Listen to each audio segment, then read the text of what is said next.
Hi hello welcome to Big TV. నేను మీ Gautami. Present మన సొసైటీలోని చాలా వరకు ట్రెండింగ్ ఇష్యూస్ ఉన్నాయి. అంటే అసలు దేన్ని వైరల్ చేయాలి, దేన్ని వైరల్ చేయకూడదు, దేని గురించి మనం ఎక్కువగా మాట్లాడుకోవాలి, దేని గురించి మాట్లాడుకోకూడదు. సో ఇలాంటివి జనాలు మర్చిపోతున్నారా, లేకపోతే ఎంటర్టైన్మెంట్ కోసం ఏదైనా పర్వాలేదు మనం తీసుకుందాంలే అన్నట్టు తీసుకుంటున్నారో తెలియట్లేదు. కానీ ఈ మధ్య కాలంలో కొన్ని ఇష్యూస్ అయితే ఇదే తరహాలో ఉన్నాయి. మరి వీటన్నిటి గురించి కూడా మాట్లాడదాం. ఈరోజు మనతో పాటు వేదిక న్యూట్రిషన్ వనజ రామశెట్టి గారు ఉన్నారు. ఆవిడతో మాట్లాడి మరిన్ని విషయాలు తెలుసుకునే ప్రయత్నం చేద్దాం. నమస్తే మ్యామ్. నమస్తే గౌతమి. రీసెంట్ డేస్లోని పెళ్ళి, ఇంతకుముందు ఏంటంటే ఒక ఏడు రాగానే, అంటే అమ్మాయికి ఒక 18, అబ్బాయికి ఒక 21, 22 రాగానే వెంటనే పెళ్లి చేసేయాలి అని చెప్పి ఉండే. బట్ ఇప్పటికి వచ్చేసరికి పెళ్ళి అన్న మాట పక్కన పెట్టేస్తున్నారు మొత్తానికి. ఓకే, బిజీ లైఫ్, సెటిల్ అవ్వాలి. ఓకే, సెటిల్ అయిన తర్వాత అయినా చేసుకుంటున్నారా అంటే అది లేదు. అసలు పెళ్ళి అన్న టాపిక్ వస్తేనే చాలామంది గసురుతున్నారు, చిరాకు పడుతున్నారు. మా లైఫ్లో అసలు పెళ్ళే వద్దురా బాబు అని అలాంటి ఒక డెసిషన్కి వచ్చేస్తున్నారు. మెయిన్ రీజన్స్ అంటే ఏం చెప్తారు మ్యామ్? ఈవెన్ పెళ్లి విషయంలో అలాగే ఉంటున్నారు, పిల్లల విషయంలో కూడా అలాగే ఉంటున్నారు. ఫస్ట్ ఆఫ్ ఆల్ ఏంటంటే పెళ్ళి నువ్వు అన్నట్టుగా 18 and 21 దాటేసింది ఎప్పుడు. ఇప్పుడు 35, 36 కానీ పెళ్ళిళ్ళు అవ్వట్లేదు. ఓకే, మా చిన్నప్పుడు ఒక 45, 50 ఇయర్స్ వాళ్ళకి ఎప్పుడో కుదరక ఒక పెళ్ళి కుదిరితే ఏంటమ్మా పెళ్ళి చేస్తున్నారా, షష్టి పూర్తి చేస్తున్నారా అని అడిగేవాళ్ళు అనమాట. కానీ ఇప్పుడు అట్లా ఇప్పుడు 30, 35కి పెళ్ళిళ్ళు చేసుకొని 40కి పిల్లల్ని కంటుంటే ఎట్లా ఉంటుంది వాళ్ళకి? ఫస్ట్ ఆఫ్ ఆల్ ఈ 30 వరకు వాళ్ళకి ఒక ఫైనాన్షియల్ ఇండిపెండెన్స్ కానీ ఒక ఇండిపెండెంట్గా. Recently also I spoke in one of the forums. ఒకప్పుడు అమ్మాయి 18 ఇయర్స్ వరకు పేరెంట్స్ దగ్గర ఉండేది, మిగతా లైఫ్ అంతా ఇన్లాస్ దగ్గర ఉండేది కదా. తన 100 ఏళ్ల జీవితంలో 18, 19, 20 మహా అయితే 22 ఏళ్ళు అనుకో, అప్పటికల్లా తక్కువ టైం పేరెంట్స్, ఎక్కువ టైం ఇన్లాస్ స్పెండ్ చేసేసి తో వాళ్ళకి ఒక సెన్స్ ఆఫ్ రెస్పాన్సిబిలిటీ అవన్నీ ఉండేవి. ఇప్పుడు ఏమైపోయిందంటే ఎక్కువ టైం పేరెంట్స్ తోటి, తక్కువ టైం ఇన్లాస్ తోటి ఉండట్లేదులే. పేరెంట్స్ తోటే ఉంటున్నారు, పెళ్ళి అయ్యాక వేరేగా ఉంటున్నారు. సో ఇన్లాస్ అన్న కాన్సెప్ట్ ఈ మధ్య మొత్తం వ్యానిష్ అయిపోయింది. కాబట్టి ఈ ప్రాసెస్లో ఏమైపోయిందంటే ఎవరైనా ఒక చిన్న మాట అనగానే, ఎందుకంటే ఇన్ని రోజులు, ఇన్ని సంవత్సరాలు ఒక ఇండిపెండెన్స్కి, ఒక మంచి లైఫ్కి అలవాటు పడిపోయి ఎవరు క్వశ్చన్ చేసే వాళ్ళే. పేరెంట్స్ ఎక్కువ క్వశ్చన్ చేయరు కదా, ఒక పాయింట్ దాకా చేస్తారు. ఈ మధ్య పేరెంట్స్ ఎట్లా అయిపోయారంటే అమ్మాయి ఒక ఎంబీఏనో ఒక ఇంజనీరింగో అమెరికా వెళ్ళి ఎంఎస్ చేసి రాగానే అమ్మాయిని అక్కడ చూస్తారనమాట. అమ్మాయి ఏది చెప్తే అదే రైట్ మనకి. ఓకే, అమ్మాయి తప్పు చేసినా నువ్వే రైట్. పేరెంట్స్ అట్లా అయిపోయారు. Okay, so there is no process of correction ఇక్కడ లేదు. ఓకే, అమ్మాయి ఒక 1,00,000, 2,00,000 సంపాదిస్తుందంటే వాళ్ళ అమ్మాయి గ్రేట్, వాళ్ళ అమ్మాయి ఏం చెప్పినా పేరెంట్స్ గుడ్డిగా అదే నమ్మేస్తున్నారు. And it is a fact. చాలా తక్కువ మంది అట్లా ఇంకా పిల్లల్ని కంట్రోల్ పెట్టుకునే పేరెంట్స్ చాలా తక్కువ మంది ఉన్నారు. అట్లాంటి వాళ్ళు హ్యాట్స్ ఆఫ్. మిగతా వాళ్ళందరూ అమ్మాయిలు ఎంత చెప్తే, అబ్బాయిలు ఎంత చెప్తే అంతే. కాబట్టి ఇంత అవుతుంది. కాబట్టి ఈ జనరేషన్కి ఏమైపోయిందంటే మేము చెప్పేది అంతా రైటే, మేము చేసేది అంతా రైటే, మేము పెళ్లి చేసుకోము, మాకు అవసరం లేదు, మాకు ఇలాగే ఇండి ఫ్రీడమ్. సో ఇవన్నీ ఎందుకు వస్తున్నాయంటే వాళ్ళ సంగత్ కాసర్ అంటారు. చుట్టుపక్కల ఉన్న వాళ్ళు అందరు చెప్తూ ఉంటారు కదా, అబ్బో పెళ్ళి చేసుకుంటే బాధలు, ఇట్లా పడాలి, టైంకి ఇంటికి వెళ్ళాలి, ఇవన్నీ ఉంటాయి, ఫైనాన్షియల్ బర్డెన్ ఎక్కువైపోతూ ఉంటుంది, మనం ఫ్రీగా ఏం చేసుకోలేము. దాని తర్వాత పిల్లలు ఇప్పుడు ఎట్లా అయిపోయిందంటే పెళ్ళి చేసుకోవాలి అంటే ఇంత బ్యాంక్ బ్యాలెన్స్ ఉండాలి, పిల్లల్ని కనాలంటే ఇంకొక బ్యాంక్ బ్యాలెన్స్ ఉండాలి. ఇట్లా అంటే ఇంకెప్పటికి అవుతుంది? పెళ్ళి అవ్వగానే పిల్లలు పుట్టడం అన్నది ఇట్స్ అ ప్రాసెస్ అన్నమాట. ఓకే, ఫైనాన్సెస్ ప్లాన్ చేసుకొని పిల్లల్ని కంటామన్న వాళ్ళు ఈ మధ్య ఇట్స్ సర్ప్రైజ్ టు మీ. చాలా వింత విచిత్రం అది. అంతే, ఒక ఫ్యామిలీ లైఫ్ అన్నది స్టార్ట్ అయింది అంటే ఆటోమేటిక్గా it has to go in a flow.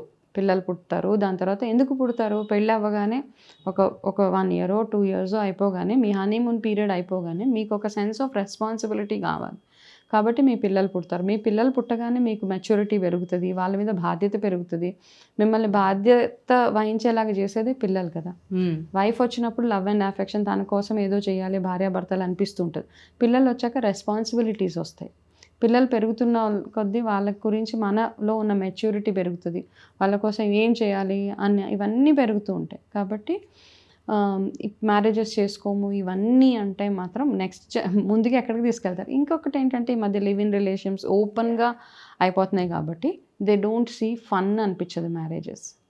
Okay, marriage అయ్యాక కూడా ఇలాగే ఉంటామేమో అని లివ్ ఇన్ రిలేషన్షిప్స్ యాక్సెప్ట్ చేసేస్తున్నారు కదా. మనం ఎప్పుడైతే లివ్ ఇన్ రిలేషన్స్కి కట్ ఆఫ్ చేసేసి ఓకే ఈ మీద ఏదో ఒక కొత్త రూల్ వస్తున్నట్టుంది. ఈవెన్ లివిన్స్కి కూడా something I think they have to do something. So అట్లాంటివి ఏవైతే ఉన్నాయో ఆ రూల్స్ అండ్ రెగ్యులేషన్స్ వచ్చిన తర్వాత మేబీ కొంచెం ఇంట్రెస్ట్ కలుగుతుందేమో జనాలకి మ్యారేజెస్ మీద. ఓకే. మ్యారేజ్ అంటే ఏదో ఒకరితో ఒకరు ఉండడం, తిరిగేయడము, ఏదో చేసేసుకోవడం అంటే ఇదే కాదు. There is so much to do in a marriage కదా. ఒక 2 ఫ్యామిలీస్ని, మీ ఫ్యామిలీని మీరు ముందుకు తీసుకెళ్తున్నారు బేసికలీ. మీ యాన్సెస్టర్ మనకు ఒక ఫ్యామిలీ ట్రీ ఉంటుంది కదా. ఇప్పుడు నేను ఉన్నాను అంటే నా వెనకాల నా 2 పేరెంట్స్ ఉన్నారు. నా 2 పేరెంట్స్ వెనకాల 4 ఉన్నారు. మా మమ్మీ సైడ్ 2, మా నాన్నగారి సైడ్ 2, వాళ్ళ వెనకాల ఇంకా 8 మంది ఉన్నారు. ఆ 8కి so that is how a family tree forms. మేము పెళ్ళిళ్ళు చేసుకోమంటే your putting a full stop to your generation కదా. ఫుల్ స్టాప్ పెట్టేస్తున్నారు మీ ఫ్యామిలీ ట్రీకి. అండ్ పేరెంట్స్ కూడా ఈ మధ్య అబ్జెక్షన్ కూడా చెప్పట్లేదు. ఓకే వాడిష్టం అన్నట్టు కూడా వదిలేస్తున్నారు. పెళ్ళి అన్నది ఆ టాపిక్ అంటే అడిగినంత వరకు అడుగుతాం. ఇంకా సరే అబ్బాయి చెప్పిన దానికి సర్లే వాడికి ఇంట్రెస్ట్ లేకపోతే మనం ఏం చేస్తాంలే, సెటిల్ అవ్వని, జాబ్ చేయని, బిజినెస్ చేయని, సంపాదించని. ఎందుకంటే ఇప్పుడు అంతా ఎవ్రీథింగ్ రివాల్వ్స్ అరౌండ్ మనీ. ఇప్పుడంతా సంపాదన, లగ్జరీ, ఇవన్నీ రాను ఆ సంపాదన కూడా పోతుంది. ఒకప్పుడు మనం ఫ్యూచర్ జనరేషన్కి దాచాలి అవన్నీ అట్లాంటి కాన్సెప్ట్ నుంచి బయటకు వచ్చేస్తున్నారు కదా అందరూ. ఇప్పుడు ఉన్నది ఇప్పుడు సంపాదించండి, ఇప్పుడు తినండి, వాళ్ళని జస్ట్ మీ రెస్పాన్సిబిలిటీ. పిల్లలకి ఏంటి మన రెస్పాన్సిబిలిటీ, వాళ్ళని చదివించి ఒక మంచి లైన్లో పెట్టేస్తే చాలు, అంతే. అంతకు మించి వాళ్ళకి ఏం కోట్లు సంపాదించక్కర్లేదు. ఇప్పుడు లేటెస్ట్గా అది కూడా పెద్దవాళ్ళు కూడా అట్లా ఆలోచిస్తున్నారు. మాకున్నది మేము ఎంజాయ్ చేస్తాం. కాబట్టి ఏంటంటే ఫస్ట్ థింగ్ ఎక్కడ ఫుల్ స్టాప్ రావాలంటే పిల్లలకి మనం వాల్యూ సిస్టమ్ని ముందుకు తీసుకెళ్లేలాగా పేరెంట్స్ ఉండాలి. వాల్యూస్ చెప్తూనే ఉండాలి. వాళ్ళు ఎంత 25 ఏళ్ళు వచ్చినా మన ఫ్యామిలీ లాగా మనం ఇలాగా అని చెప్పట్లేదు ఈ మధ్య. అది చెప్పేవాళ్ళు ఉండాలి, చెప్తే వినేవాళ్ళు కూడా ఉండాలి. ఆ వినేవాళ్ళు కూడా తక్కువైపోయారు ఇప్పుడు. వినేవాళ్ళు అసలు అసలు వెతికినా సరే దొరకట్లేదు, వినరు అసలు ఎవరు.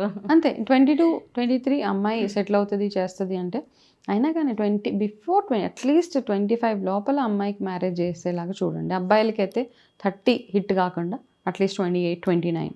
ఓకే ఈ ఏజ్ గ్యాప్లో పిల్లలకి మ్యారేజెస్ పేరెంట్స్ పూనుకోవాలి.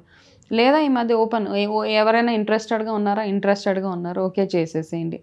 జాతకాలు చూసి జాతకాలు కలిస్తేనే పెళ్ళిళ్ళు చేసే రోజులన్నీ పోయినాయి ఇప్పుడు. అస్సలు మేడం జాతకాలు కాదు కదా, ఆ వర్డే లేదు అసలు. లేదు ఓకే జాతకాలు లేవు.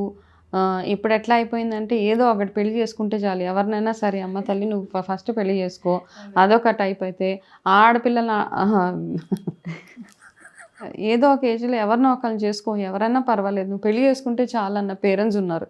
పర్వాలేదు మేము ఎవరిని తెచ్చినా యాక్సెప్ట్ చేసేస్తాం. బికాస్ అట్లా అయిపోయారు కదా పిల్లలు. బికాస్ యంగ్ వాళ్ళ ఏజ్ కంటే ఎక్కువగా పెద్దగా కనిపించే పిల్లలు ఉన్నారు.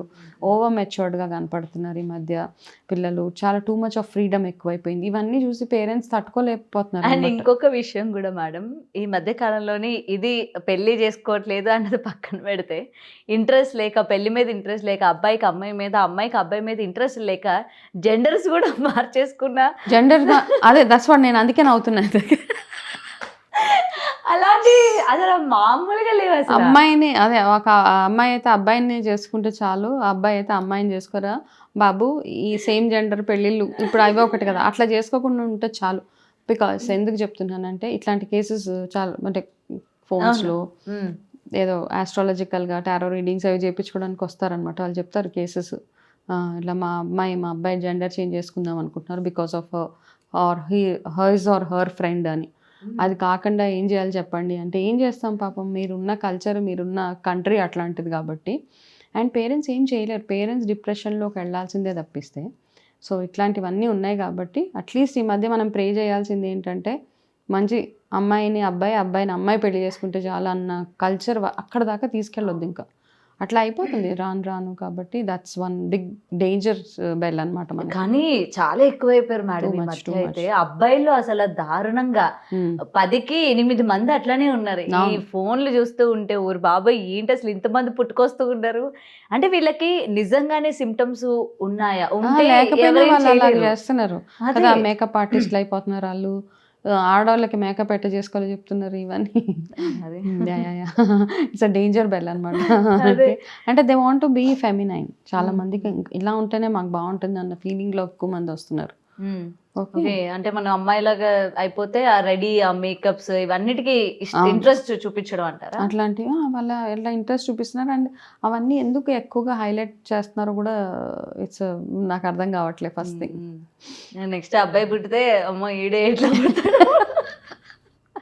కరెక్టే కదా మరి మనకు డౌట్ ఇంతకుముందు అబ్బాయిలు కావాలనుకునే వాళ్ళు, ఇప్పుడు అబ్బాయి వద్దురా బాబు అబ్బాయి మాకు. వద్దు అదే కదా అదే వాడు మళ్ళీ ఎలా చేంజ్ అయిపోతాడో తెలియదు. తెలియట్లేదు మనకి అబ్బాయిలు కదా అమ్మాయిలు కూడా అట్లా ఉన్నారు. అవునవును. ఓ మై గాడ్, అసలు ఆ కేసెస్ వింటుంటేనైతే మనకి మైండ్ అట్లా బ్లూ అయిపోతూ ఉంటుంది. అండ్ తిరిగే వాళ్ళు కూడా ఎవడెప్పుడు ఎలా మార్చేస్తాడో తెలియట్లేదు అసలు. తెలియదు మనకి ఎవరితో మాట్లాడుతున్నారు, ఫోన్లో సీక్రెట్గా మాట్లాడుతున్నారు, అమ్మాయితో మాట్లాడుతున్నారు, అమ్మాయి అమ్మాయి అబ్బాయి అబ్బాయి. ఓహో ఇవన్నీ వింటాంటే అసలు. కానీ అబ్బాయి అబ్బాయితో మాట్లాడుతున్నారన్నా సరే అనుమానించాల్సిన పరిస్థితి ఇప్పుడు. అవును. నిజంగానే ఓకే ఫ్రెండ్ Okay. అంటే ఎట్లాంటి ఫ్రెండ్, ఏం ఫ్రెండ్, ఇలా అడుగుతుంటారు. కాబట్టి మై బెస్ట్ సజెషన్ ఈస్ నిజంగా parents have control on the children మీద కంట్రోల్ ఉండాల్సిందే. 25 దాటనివ్వకుండా వాళ్ళకి మ్యారేజెస్ ఈజ్ మై సజెషన్. నన్ను తప్ప అనుకున్నా పర్వాలేదు, బట్ 25 దాటక్కర్లే పిల్లలకి. Thank you so much. Welcome. For more videos like this, subscribe Big TV channel.